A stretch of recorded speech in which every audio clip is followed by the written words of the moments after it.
자, 우리 사회에 있는 분들에게 믿음의 씨앗을 뿌리고 은혜를 나누도록 하겠습니다. 참 잘 오셨습니다. 반갑습니다. 고맙습니다. 오늘도 은혜 받읍시다. 당신은 참으로 존귀한 분이십니다. 너무너무나 좋은 분이세요. 당신은 축복의 근원입니다.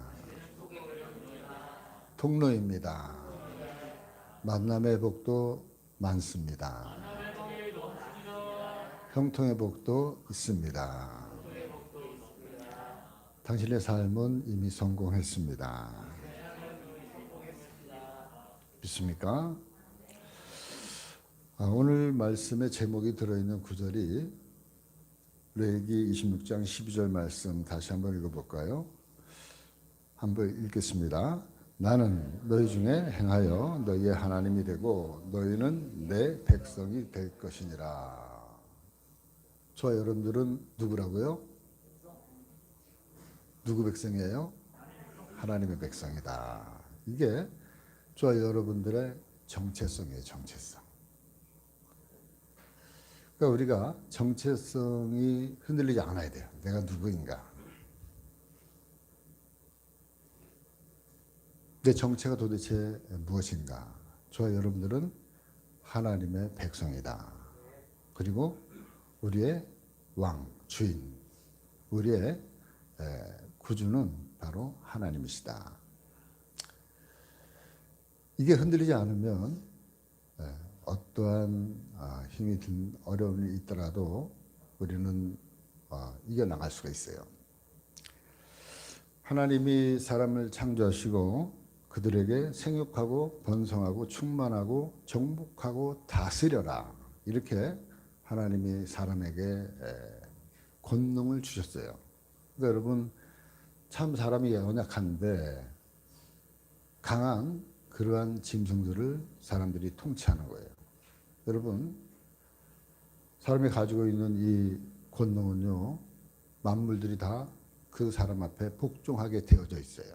그 때문에 하나님의 은혜 가운데 저와 여러분들이, 사람들이 만물을 정복하고 다스리는 그러한 권세를 가지고 지금까지 살아오게 된 것입니다. 그 하나님이 처음 사람 아담과 하와를 에덴 동산에 주셨는데 바로 그곳에서 하나님이 금했던 선악을 알게 하는 나무의 실과를 먹지 말라 했는데 저들이 먹었어요. 그리고 나서 범죄하고 자기들의 범죄한 것을 알고 숨었습니다. 그때 하나님이 다 아시죠. 결국에는 아담과 하와를 에덴에서 쫓아내요. 추방해요.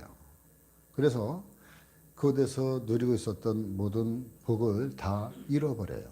그래서 그것을 우리가 실락원이다 이렇게 이야기를 합니다.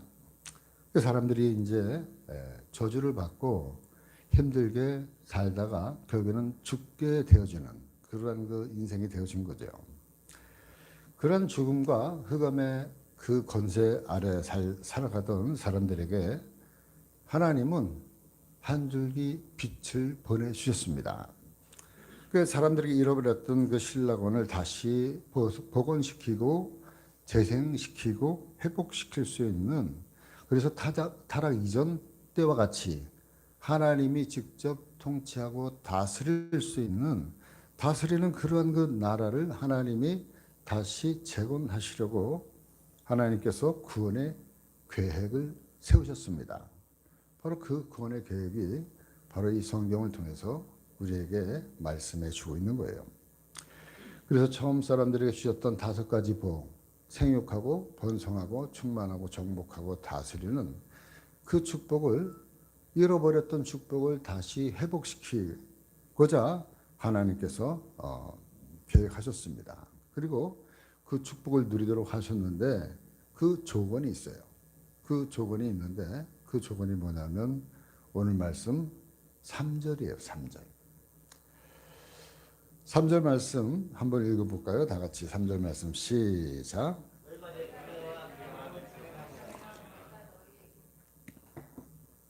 너희가 내 규례와 계명을 준행하면 하고 조건을 달았어요. 그리고 나서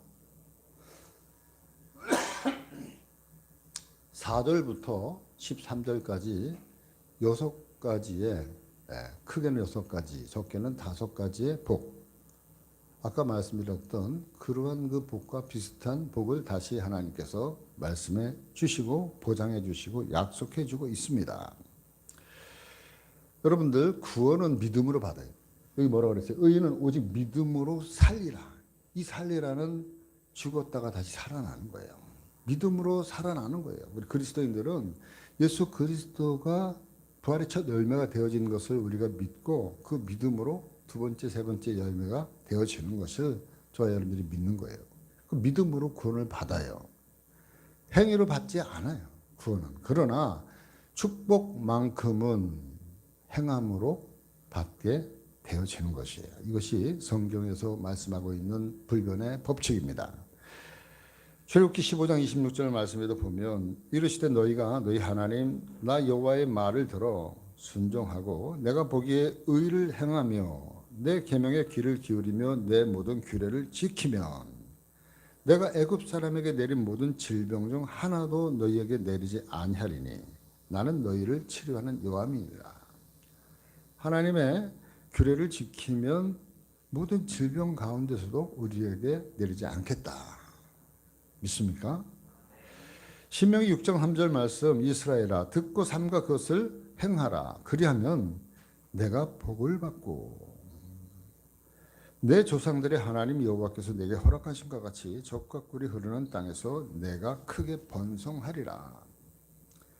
신명기 28장 1절 말씀에도 내가 내 하나님 여호와의 말씀을 삼가 듣고 내가 오늘 내게 명령하는 그의 모든 명령을 어떻게 하면? 지켜 행하면 조건이에요.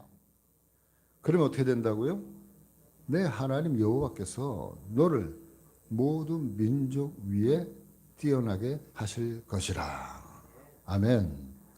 저는 우리 교회 학생들, 청년들에게 이 비전을 주고 싶어요.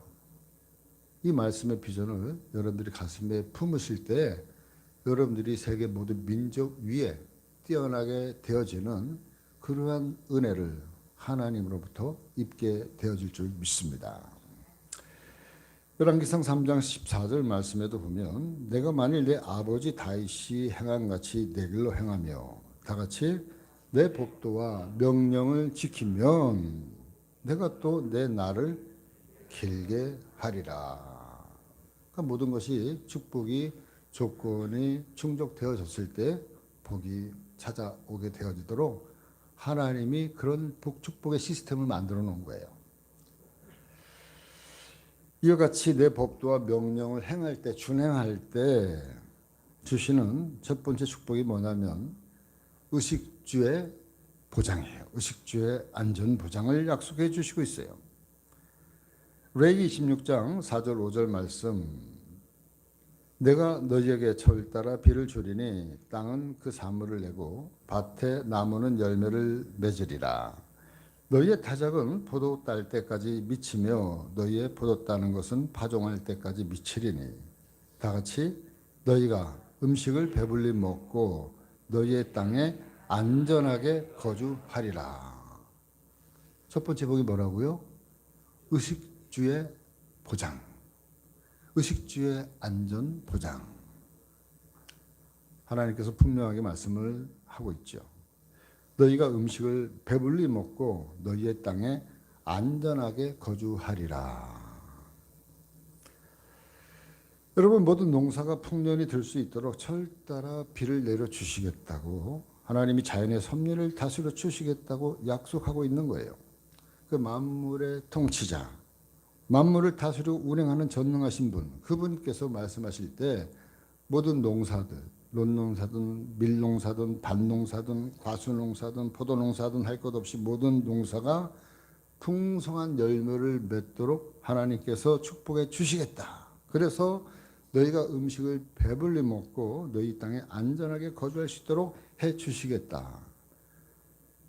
그러면서 산업이 잠시 쉼 없이 계속해서 이루어지게 되고 있음을 말씀하고 있어요. 산업이 이어지는 거예요. 오늘 말씀에도 보면 너희가 너희의 타작은 포도를 딸 때까지 미치며, 타작을 계속 하는데 언제까지? 포도를 수확할 때까지. 근데 포도를 수확하는 데는 너희의 포도 따는 것은 파종할 때까지.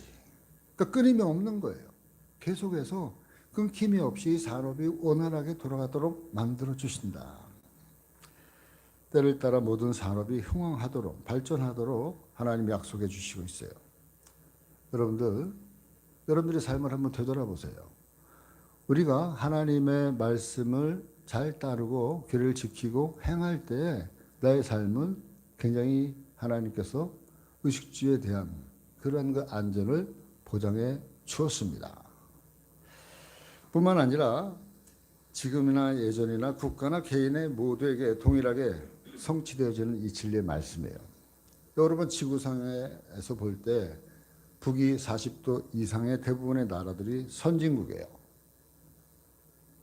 근데 그 나라들이 먹고 사는데 어려움이 없는 나라들입니다. 근데 이 나라들을 살펴보면 대부분 기독교 국가였어요. 물론 지금은 잘 믿냐 안 믿냐 이렇게 말이 있지만 어쨌든 기독교적인 그러한 그 토대 위에서 세워진 나라들이 북위 40도 이상에 걸쳐져 있는 그러한 그 나라들, 하나님의 말씀을 잘 준행하고 그리고 믿고 살아왔던 나라들이에요. 여러분 영국이라는 나라가 하나님 잘 믿는 나라예요. 히브리어 헬라어 이것을 성경을 영어 성경으로 번역을 강제로 한 그 왕이 누구냐면 영국의 킹 제임스라는 왕이에요. 그 왕이 영어 성경을 영어로 번역하도록 만드는 거예요. 그것도 언제냐면 1611년. 그러니까 우리보다 훨씬 이전에 그 왕이 성경을 영어로 번역하다. 그 전에는 성경이 영어로 번역이 안 돼 있어요. 라틴말로, 어려운 라틴말로 돼 있으니까 사제들이나 이런 사람들만 볼 수 있었지 일반 성도들은 성경을 접할 수가 없었어요. 그 영어 문화권에 있었던 모든 사람들, 뭐 프랑스나 뭐 덴마크, 스웨덴 이쪽에 있는 모든 나라들이 다 마찬가지예요. 모두가 다 기독교적인 복음의 물결이 한번 다 들어가서 복음이 심겨졌던 그런 나라들이에요. 그 나라들 대부분 바로 이 복을 하나님이 주셨어요. 먹고 사는 문제가 없도록 풍족한 그러한 그 선물들을 하나님 내려주셨습니다. 그 우리나라도 늦게나마 그 대열에 참여할 수 있게 되어졌어요. 그 우리 어린 시절만 해도 얼마나 힘들게 살았어요. 그러나 짧은 우리 기독교 역사 가운데 우리 믿음의 선조들이 하나님을 얼마나 열심히 잘 믿고 그리고 그 말씀을 준행하면서 지키고 살아왔는지 우리들은 우리 선대들을 보면 알아요. 우리 어릴 때 교회 모습들 보면 새벽 종소리 듣고 도시나 시골이나 전부 다 새벽 기도 나갔어요. 요즘에도 제 동기 목사님, 시골에 목회하는 목사님들 보면 4시 반에 새벽 기도래. 그 왜 4시 반에 하냐니까 4시 반 지나면 해가 떠가지고 농사를 못 짓네. 봄, 여름 되면. 그러니까는 해 뜨기 전에 나가려고 4시 반에 그 교회는 예배를 드려요. 저기 전라남도 고성, 고흥. 그렇습니다. 그러니까 그렇게 열심히 섬기고 믿었던 그러한 그 우리 선조들의 눈물과 기도로 바로 이룬 결과가 바로 오늘 약속의 말씀의 성취. 여러분 우리나라는 사실상 입지 조건이 그렇게 썩 좋은 그러한 그 나라가 아니에요. 지하 자원도 풍부한 것도 아니고 기름이 나오는 산유국도 아니고 그렇다고 해서 상간이 70% 이상 되어져서 뭐 모든 게 다 부족해요. 어떻게 보면 모든 입지 조건은 남한보다 북한이 월등해요. 그러니까 60년도 이전에는 북한이 더 잘 살았어요. GNP가 높았어요. 6.25 이전에는 북한에 있는 그 발전소에서 전기를 보내지 않으면 남한의 공장이 가동이 안 됐어요. 그 정도로 북한이 우리 한국보다 남한보다 훨씬 더 앞섰던 그러한 그 상황이었지만 지금 완전히 변했지요. 여러분 물론 우리 국민들이 애쓰고 땀 흘리고 수고한 것도 물론 있어요. 그러나 그 이면에 하나님의 규례와 말씀을 지키려고 하는 우리 믿음의 선조들이 있었기에 하나님이 이 땅의 의식주의 안전 보장을 이루게 하시고 대한민국이 세계 10위권에 들어오는 경제 대국으로 또 세계 6위가 되는 군사 대국으로 이렇게 자리매김을 할 수 있었던 것은 전적인 하나님의 역사로 이루어진 하나님의 약속의 성취된 줄 믿습니다. 바로 이 믿음의 선배들이 만들어 온 이 나라, 이 대한민국, 우리 조국을 바로 믿음의 후손들인 저와 여러분들이 열심히 일하는 것도 중요하지만 더불어서 주의 말씀과 규례와 명령을 잘 준행하며 살아갈 때 그것이 지속되어질 줄 믿습니다. 바로 그런 그 삶을 이어져 살아가시는 모든 성도들 되어주기를 주님의 이름으로 간절히 축원합니다.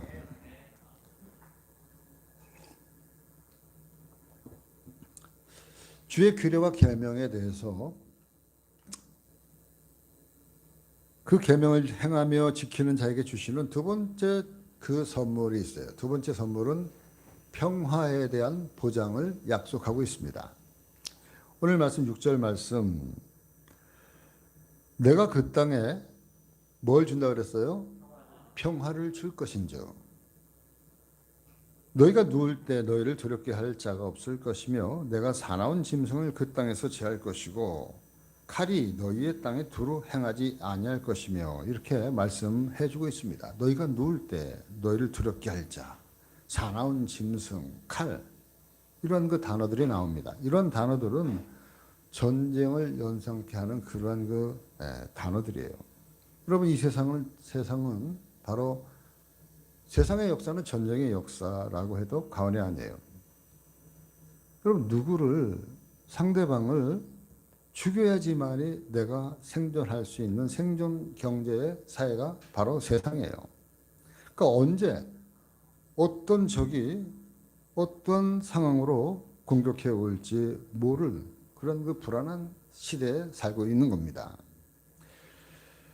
그러한 그 적들의 사나운 짐승들의 칼들의 공격으로부터 지켜주시겠다. 이렇게 우리에게 하나님은 평화를 약속해 주고 있어요. 여러분 이 땅에 얼마나 많은 적들이 눈에 보이는 적 보이지 않는 적들이 호시탐탐 우는 사자와 같이 두루 삼킬 자를 찾아 다닌다고 지난주에도 말씀을 드렸습니다.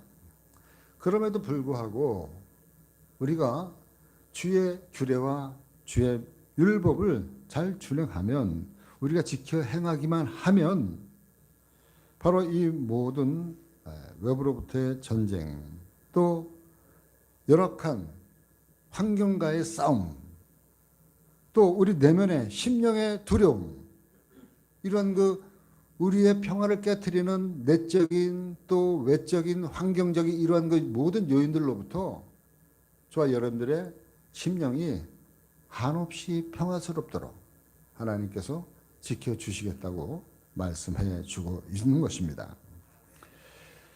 여러분 우리가 지금 6.25 전쟁 이후에 72년 동안 이 땅에 전쟁이 없었어요. 그럼 그 이전에는 그 한말부터 전쟁이 얼마나 많은지 몰라요. 청일전쟁, 러일전쟁 이 전쟁을 다 치르는 데 있어서 한반도가 일본의 거점이 되어져서 다 수탈당하고 모든 것들 다 한국 것들 다 그 사람들이 이용하고 끊임없는 전쟁. 여러분 아는 것처럼 뭐 임진왜란, 병자호란 뭐 자그마치 우리 역사책에서 몇 번 배웠잖아요. 우리나라가 외세의 침입을 몇 번 받았다고요? 역사책에서 말하기를 930여 차례. 끊임없는 전쟁의 역사가 바로 있었던 나라인데 적어도 지금 72년 동안 이 땅에는 전쟁이 없었던 평화를 유지하고 있다고 하는 사실이에요. 여러분 지금까지 우리나라가 많은 강대국들에 의해서 쌓여져 있지만 바로 이렇게 평화를 유지할 수 있게 되어진 것은 이 땅의 성도들이 그래도 주의 말씀과 주의 말씀의 명령에 순종하면서 지키면서 살아가는 저와 여러분들이 있기 때문에 이 땅에 평화가 주어지게 된 줄 믿습니다. 바로 이것이 하나님 약속의 또 성취예요. 성취. 또 그렇지 않으면 바로 오늘 말씀 이후에 보면요. 규례를 준행하지 아니하면 이 평화가 깨어지는 얘기가 또 쭉 나와요. 그렇기 때문에 저와 여러분들은 주님의 말씀, 규례와 율법을 준행하면서 살아가야 될 줄 믿습니다.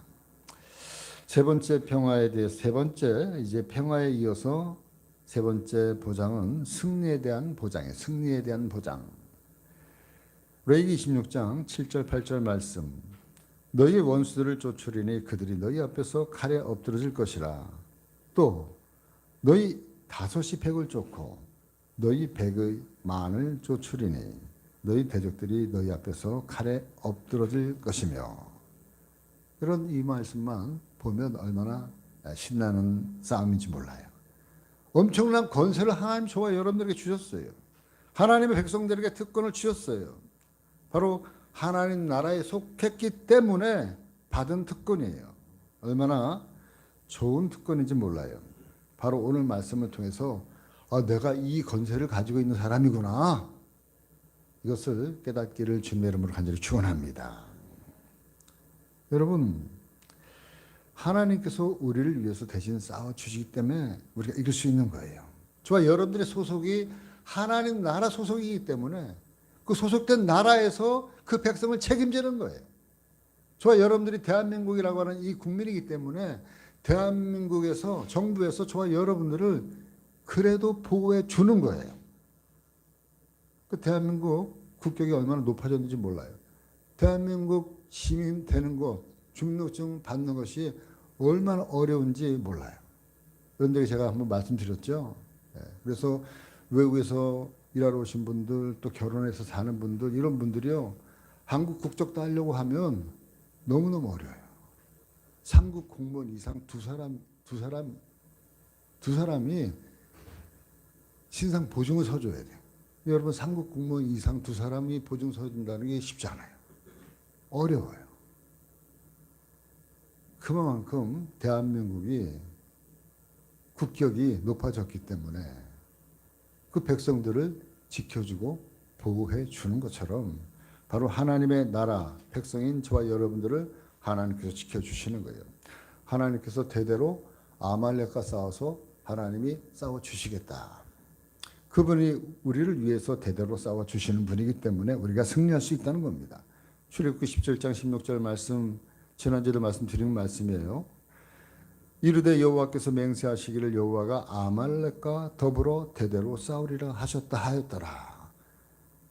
그래서 아말렉과 원수와 싸우는 그 주어는 바로 여호와께서 싸우시겠다. 여호와께서 대대로 싸운다. 내가 싸우는 것 같지만 내가 싸우는 게 아니라 내 이면에서 하나님께서 나를 위해서 대신 싸워주신다. 말씀하고 있어요. 뿐만 아니라 오늘 말씀 26장 8절 말씀에 보니까 다 같이 한번 읽어볼까요? 또 너희 다섯이 백을 쫓고 너희 백이 만을 쫓으리니 너희 대적들이 너희 앞에서 칼에 엎드러질 것이다. 다섯이 백을 쫓아요. 또 백이 만을 쫓아요. 20배 물리치고 또 100배를 물리친다는 거예요. 바로 이것이 하나님 나라 백성들에게 가능한 일이에요. 언제 가능하냐? 우리가 주의 나라의 규례와 명령을 준행할 때 이 엄청난 특권들이 따라오는 겁니다. 저와 여러분들의 삶 속에서 이런 일들을 비일비재로 경험하시게 되어지기를 주님의 이름으로 간절히 축원합니다. 바로 이것이 하나님 뜻이고요. 바로 이 참 대단한 언약을 하나님이 저와 여러분들에게 주셨습니다.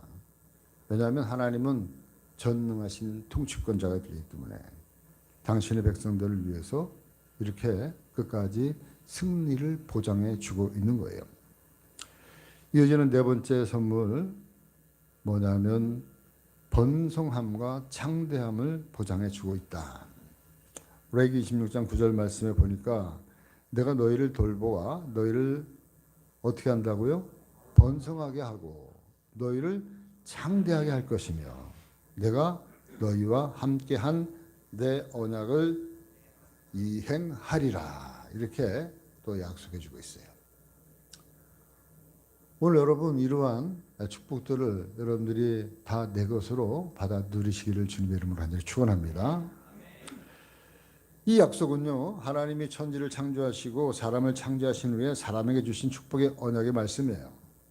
창세기 1장 27절 28절 말씀에 보면 하나님이 자기 형상 곧 하나님의 형상대로 사람을 창조하시되 남자와 여자를 창조하시고 하나님이 그들에게 복을 주시며 하나님이 그들에게 이르시되, 다 같이 한번 읽어볼까요? 생육하고 번성하여 땅에 충만하라. 땅을 정복하라. 바다의 물고기와 하늘의 새와 땅에 움직이는 모든 생물을 다스리라 하시니라. 바로 생육하고 번성하고, 여기서 얘기하는 번성의 축복을 하나님 주셨습니다. 뿐만 아니라 아브라함에게 주신 축복의 말씀이기도 해요. 창세기 12장 2절 말씀, 하나님이 아브라함에게 말합니다. 내가 너로 큰 민족을 이루고 내게 복을 주어 내 이름을 어떻게 한다? 창대케 하리니 너는 복이 될지라. 바로 아브라함의 후예들인 저와 여러분들이 바로 이렇게 창대케 되어지는 축복의 근원이 되어진 거예요. 바로 이것은 여러분 에덴에서의 그 실추되어진 타락으로 말미암아 잃어버렸던 5가지의 축복을, 아브라함에게 주셨던 축복의 근원을 하나님이 회복해 주겠다, 이 약속을 다시 하고 있는 겁니다. 레위기는 잃어버렸던 하나님의 나라의 시민권을 다시 회복시켜 주는 거예요. 그래서 처음 받았던 그 하나님으로부터 받았던 축복의 권한을 다시 회복해 주시겠다고 하는 하나님의 뜻이 레위기 말씀에 담아 있어요. 바로 하나님의 의지고 하나님의 지혜예요. 바로 이것을 하나님이 주고 싶은 거예요. 다시 회복시켜 주고 싶은 거예요. 그 말씀을 주시기 위해서 이 레위기 말씀을 저와 여러분들에게 지금 주시고 있는 겁니다. 5번째 선물은 뭐냐면 성전 중심 생활을 보장해 주고 있다. 이게 무슨 말이냐면 11절 말씀 한번 다 같이 한번 읽어볼까요? 다 같이 시작.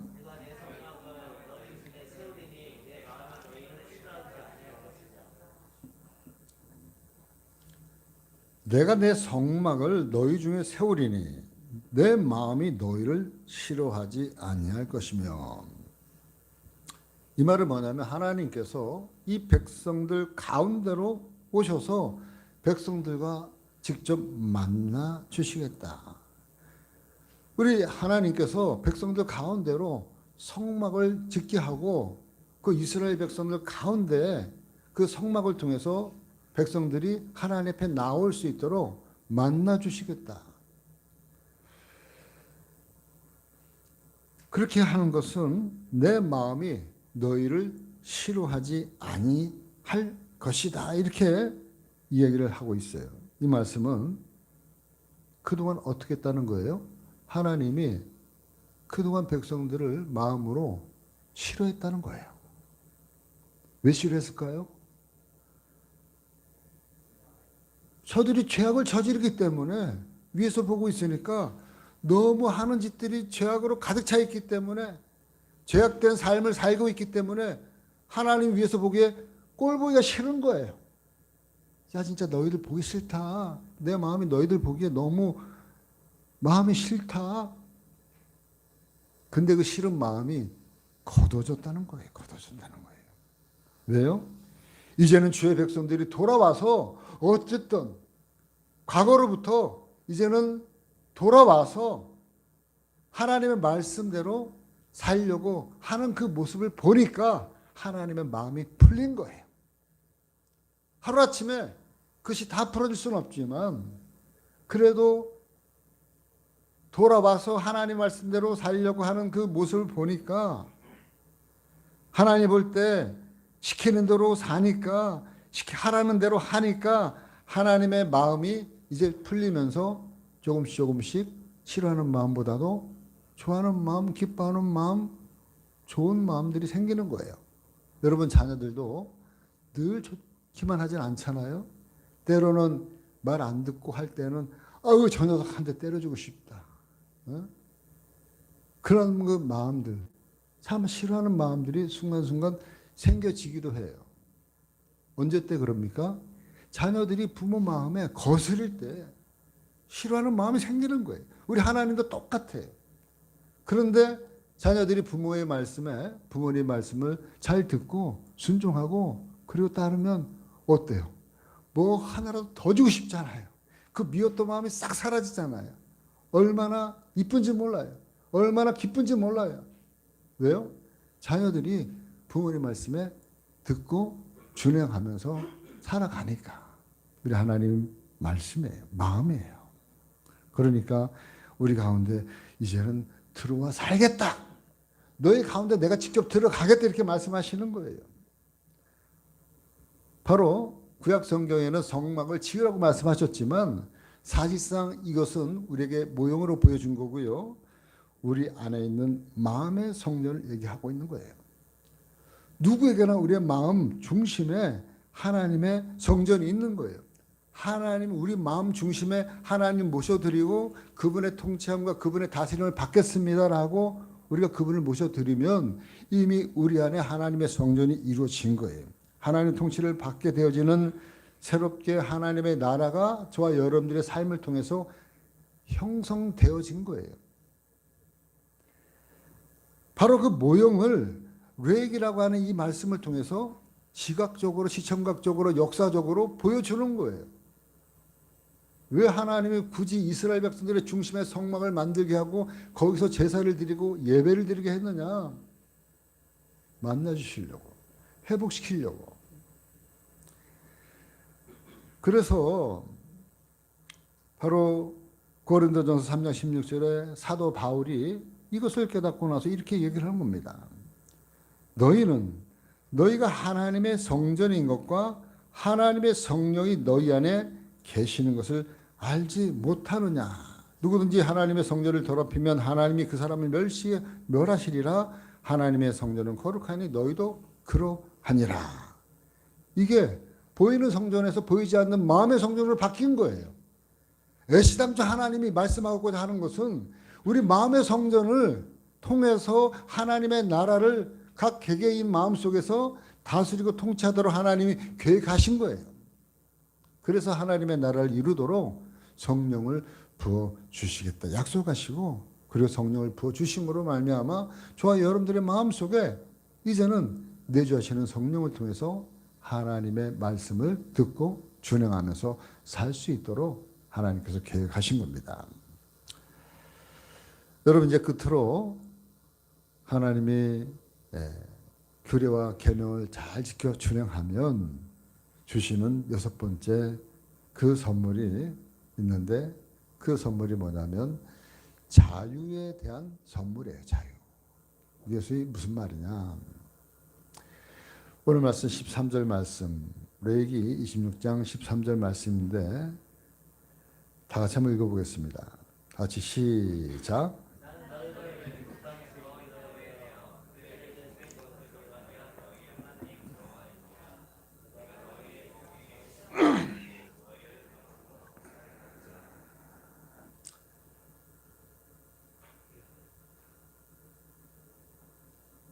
나는 너희를 애굽 땅에서 인도해 내어 그들에게 종된 것을 면하게 한 이 종이라는 그 표현이 나고요. 내가 너희의 멍에의 빗장을 부수고 라고 하는 그러한 그 말이 나와요. 여하튼 이스라엘 백성들은 애굽에서 애굽 사람들의 종으로 살아왔던 거예요. 그러니까 여러분 종에게 최고의 선물은 뭐예요? 자유예요. 자유. 노예의 최고의 선물은 뭡니까? 해방이에요. 해방. 애굽의 모든 속박 씌워진 멍에의 빗장에서 풀려나는 것. 그래서 이제는 자기가 하고 싶은 것 그리고 가고 싶은 곳 바로 서서 걸어갈 수 있도록 해주겠다고 하나님이 자유를 약속해 주고 있는 겁니다. 자유. 여러분 하나님의 애굽에서 종살이하던 이스라엘 백성들의 울부짖는 그 소리를 들으셨어요. 그래서 저들의 조상들과 약속했던 그 약속을 기억하셨습니다. 그 약속이 뭐예요?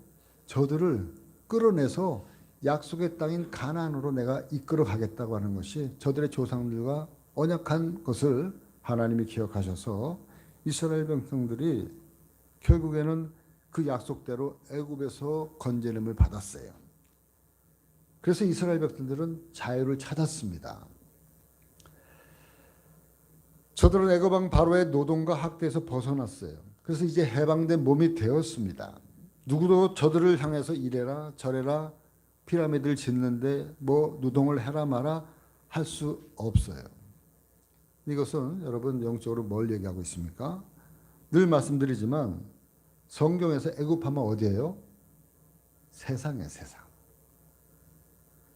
그러니까 성경에서 애굽하면 세상을 말씀하고 있는 거예요. 그 속에서 살고 있는 종들은 누굽니까? 이스라엘 사람들인데 이것은 성도들을 말하고 있는 거예요. 그 성도들이 이 세상에서 살면서 많은 어려움을 받고 산다는 거예요.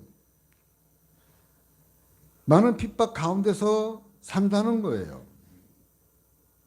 그래서 하나님께서 저들의 고통 소리를 들으시고 애굽에서 다시 말하면 세상에서 저들을 건져내어서 저들의 조상들과 약속한 땅 가나안으로 인도내시겠다. 그 인도하는 그 여정이 뭐냐면 출애굽기라고 하는 그런 그 말씀이에요. 이걸 우리가 늘 말씀드리잖아요. 이것은 애굽에서 출애굽을 해가지고 광야를 거쳐서 가나안 땅으로 가는 이 여정은 저와 여러분들이 걸어가는 신앙의 인생 여정이라는 거예요. 세상 가운데서 불림을 받은 저와 여러분들이 이 광야 같은 인생을 살다가 결국에는 약속의 땅 가나안 땅 천국에 이르기까지의 삶을 성경은 이렇게 이스라엘이라고 하는 역사를 통해서 보여주고 있다는 거예요.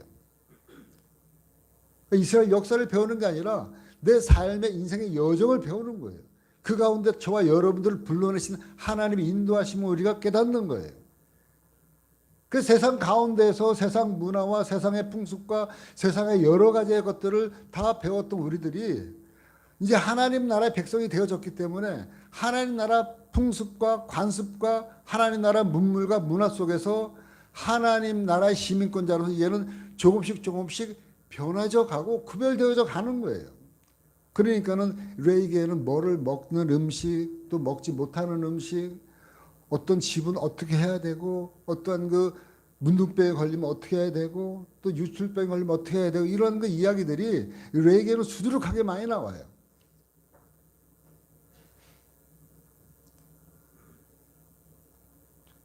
굽이 갈라진 것을 먹어요, 안 먹어요? 성경에서는 굽이 갈라진 것은 먹어요. 근데 대세김질하지 않는 것은 또 먹지 못하게 해요. 쉽게 얘기하면 소는 먹을 수 있고요. 돼지는 먹으면 안 되는 거예요. 물론 지금은 가릴 것 없이 다 먹지만. 그러나 구약 성경에서는 이렇게 먹는 것조차 하나하나 입는 것, 먹는 것, 자는 것 모든 것을 다 구별해 놓는 것이 바로 레이기인데 왜 이렇게 하나님이 말씀하고 있냐면 너희는 이제 하나님의 백성이니까 거룩한 무리들이니까 이제는 구별되게 살아가야 된다. 구별되게 살아가야 된다. 이것을 가르치기 위해서 하나님이 이 레위기를 지금 쓰고 있는 거예요. 이 율법을, 이 규례를 저와 여러분들에게 지금 들려주고 있는 거예요. 그래서 너희들이 그것을 잘 지키면 내가 이러한 어마어마한 은혜와 선물과 축복을 주겠다. 그걸 갖다가 지금 미끼로 하나님이 우리에게 던져주고 있고 그 미끼를 물면 잘 준행하면 하나님의 은혜 선물을 이렇게 줄줄이 부어주시겠다고 약속하고 있는 겁니다.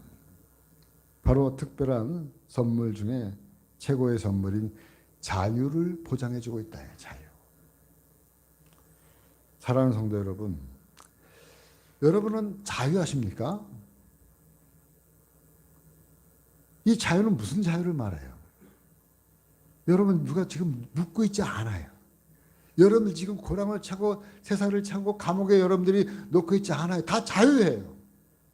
그런데도 자유롭지 못한 그러한 그 삶을 살아가는 많은 사람들이 있어요. 묶임을 받고 있는. 내면에서 우리를 묶고 있는 그 자유에서 벗어나지 못한 그러한 삶을 살아가고 있는 많은 사람들이 있는 거예요. 묶여 있는 삶. 그렇다면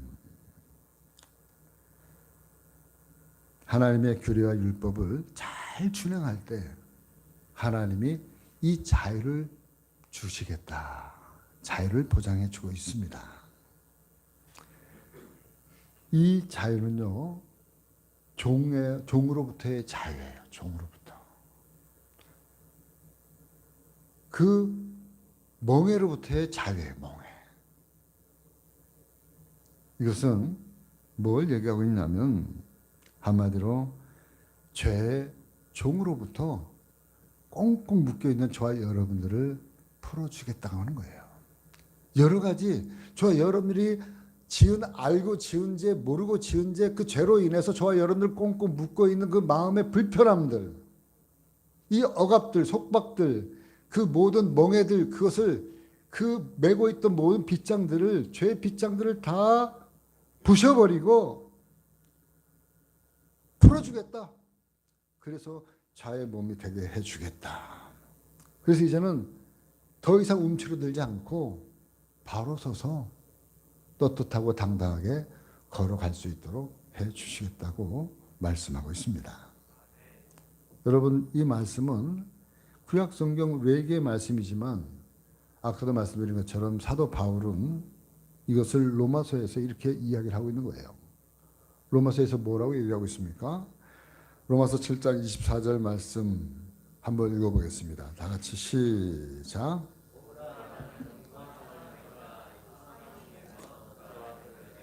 오호라, 나는 공고한 사람이로다. 이 사망의 몸에서 누가 나를 건져내랴. 여러분, 이 말을 누가 한 거예요? 대사도 바울. 예수님 버금가는 이 대사도, 이 바울이 바로 죄로 인해서 자기의 속마음이 얼마나 공고해 있는지 이렇게 얘기하고 있는 거예요. 이 사망의 몸에서 누가 나를 건져내랴. 너무 마음에 이 곤고함, 죄로 말미암아 날마다 죄 가운데에서 마음으로 몸으로 짓고 사는 죄 때문에 괴로워하면서 살고 있는지 바로 이 역설적인 한 문장에서 우리는 사도 바울의 마음이 우리가 좀 절절히 읽을 수가 있어요. 누가 이 사망의 몸에서 누가 나를 건져낼 수 있으랴. 건져낼 수 헤어나오지 못하는 그 사도 바울의 번민, 죄로 인해서 누가 나를 건져내랴. 그러나 여러분, 이 절망적인 상황으로 사도 바울이 머물러 있지 않다는 거예요.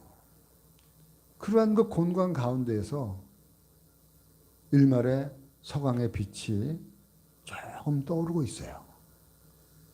그 빛이 뭐냐면 25절 말씀이에요. 25절 말씀에 보니까 뭐라고 말씀하고 있습니까? 우리 주 예수 그리스도로 말미암아 하나님께 감사하리로다. 지금 죄 때문에 공고해 죽겠는데 너무 괴로워하고 있는데 조그만 빛이 나오면서 이제는 예수 그리스도로 말미암아 감사할 조건이 조금 생긴 거예요. 누구로 말미암아 감사해요? 예수 그리스도로 말미암아. 여러분, 그리고 나서 자신의 현 상황을 그대로 인정하고 있습니다. 뭐라고 인정하고 있어요? 그런즉 내 자신이 마음으로는 하나님의 법을, 육신으로는 죄의 법을 섬겼느니라. 마음으로는 하나님의 법을 열심히 섬기고 싶어요. 하나님 말씀대로 따르고 싶어요. 그런데 나의 나약한 육신은 어떻게 한다고요? 죄의 법을 섬긴다는 거예요. 죄의 법을. 자기의 그 속마음을 그대로 드러내놓고 있어요. 인정하고 있어요. 숨기지 않고 있어요. 그래, 내가 하나님의 백성 맞아. 그 하나님 말씀대로 살아가야 돼. 그럼에도 불구하고 내 육신은 하나님의 백성과 관계없이 죄법을 따라 살아가는 이 내가 너무나도 괴로운 거예요. 그런데 감사가 터져 나온 거예요. 조그만 빛이 보인 거예요. 그러면서 예수 그리스도 안으로 들어가 보니까 로마서 8장 1절 말씀에 그러므로 다 같이 한번 읽어볼까요? 그리스도 예수 안에 자에게는 결코 뭐가 없어요? 정죄함이 없느니라. 조그만 빛이 일어난 그 일말의 빛 속에서 이제는 그 빛이 점점 커져서 광대한 찬란한 빛이 되어서 지금 사도 바울을 확 온통 비추고 있는 거예요. 비추고 있는데 자신을 딱 보니까 아, 내가 예수 그리스도 안에서 예수님의 통치를 온전히 받고 예수님의 그 성령으로 말미암아 내가 다스림을 받으니까 누가 나를 죄인이라고 정죄할 사람이 없어진 거예요. 예수 그리스도가 나를 다 감싸고 있으니까 내 죄가 드러날 길이 없는 거예요. 다 감춰진 거예요. 다 사해진 거예요. 아멘입니까? 이게 로마서의 하이라이트예요. 이게 하나님이 저와 여러분들에게 주시고자 하는 그런 그 복음의 하이라이트예요. 가장 밝은 빛이 떠올라 비추는 순간이에요. 여러분, 그렇게 될 때 내 마음속에 있었던 검고 붉고 그리고 찌질하고 그리고 냄새났던 그 모든 것이 한순간에 싹 가려지면서 이제는 진정한 자유함이 마음속에 찾아오게 되어진 거예요. 바울이 깨달은 거예요. 아, 그렇구나. 예수 그리스도 안에 있는 자에게는 결코 정죄함이 없구나. 예수 그리스도 안에 저와 여러분들이 내 안에 하나님의 말씀이 거하고 그리고 말씀이 내 안에 거할 때 무엇이든지 원하면 하나님께서 들어주시겠다고 말씀하신 그 예수 그리스도 안에 있는 자에게 여러분들 저와 여러분들은 언제 어디서 있든지 간에 예수 그리스도를 떠나면 안 되는 거예요. 예수 그리스도 밖에 있으면 안 되는 거예요. 예수 그리스도 안에 있어야 되는 거예요. 그럴 때 죄로부터 자유하게 돼요. 죄의 짐으로부터 자유하게 되죠. 죄의 멍에로부터 자유하게 돼요. 죄의 빗장으로부터 자유하게 돼요. 예수님을 우리의 마음속에 모시고 사랑하는 자에게 바로 예수님의 말씀이 저와 여러분들을 통치하고 지배하고 그러면서 살아가는 하나님의 백성들은 누구도 정죄하지 않는다는 거예요.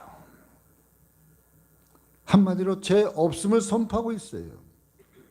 바로 하나님 나라의 최종 판결이 저와 여러분들을 향해서 뭐라고 지금 선포하고 있냐면 판결하고 있냐면 죄 없음. 아멘 좀 해보세요. 내가 잘나서가 아니라 예수 그리스도 안에 있을 때 저와 여러분들의 판결문은 죄 없음입니다. 죄 없음. 여러분 이것이 바로 하나님이 저와 여러분들에게 주시는 복음의 메시지예요. 모든 사람이 죄를 범하였음에 하나님의 영광에 이르지 못하더니 성경은 모든 사람이 죄인임을 정의하고 있어요. 그리고 성경은 죄의 싹은 사망이라고 말씀하고 있어요. 그렇기 때문에 이 두 말을 정리하면 모든 사람이 죄인이므로 그 죄값으로 죽는 거예요. 그 안에 나를 대입해보면 내가 죄인이기 때문에 결국 나는 내 죄값으로 나는 죽게 되어진다는 거예요. 그리고 저와 여러분들은 언젠가는 반드시 그 값을 지불하게 되어져 있습니다. 여기에 예인 사람은 한 사람도 없어요. 그게 모든 사람들이 걸어가는 인생의 공식이에요. 남녀노소, 빈부, 귀천, 동양 사람, 서양 사람, 흑인이나 백인이나 누구나 다 건널 인생길이에요. 그래서 모든 사람은 항상 이 사망의 종이 되어져서 살아가는 거예요. 쉽게 얘기하면 이런 겁니다. 우리 자녀들이 아이들이랑 싸울 때 그러잖아요. 너 죽을래? 한번 죽어볼래? 겁줄 때 그러잖아요. 왜? 죽는 게 제일 무서운 거기 때문에. 그렇기 때문에 여러분 살기 위해서 죽음이 시키는 대로 사망의 종이 되어서 사망시키는 대로 하면서 살다가 결국에는 또 죽어요. 안 죽는 것처럼 생각하면 살다가 죽는 거예요. 바울 사도도 이 말에 예외가 아니에요. 그도 언젠가는 이 공식에서 죽었어요. 그런데 하나님이 참 자유함, 이 죄로부터 참 자유함을 우리에게 주셨다는 겁니다. 요한복음 5장 24절 말씀, 이 말씀 참 중요한 말씀이에요. 다 같이 한번 우리 읽도록 하겠습니다. 다 같이 시작.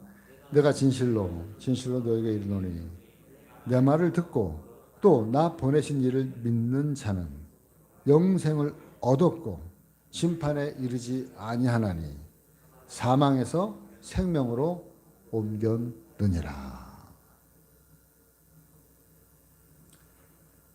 우리는 주의 백성으로 주의 나라의 법과 질서를 준행하며 살아가야 할 책임과 의무가 있는 성도들이에요.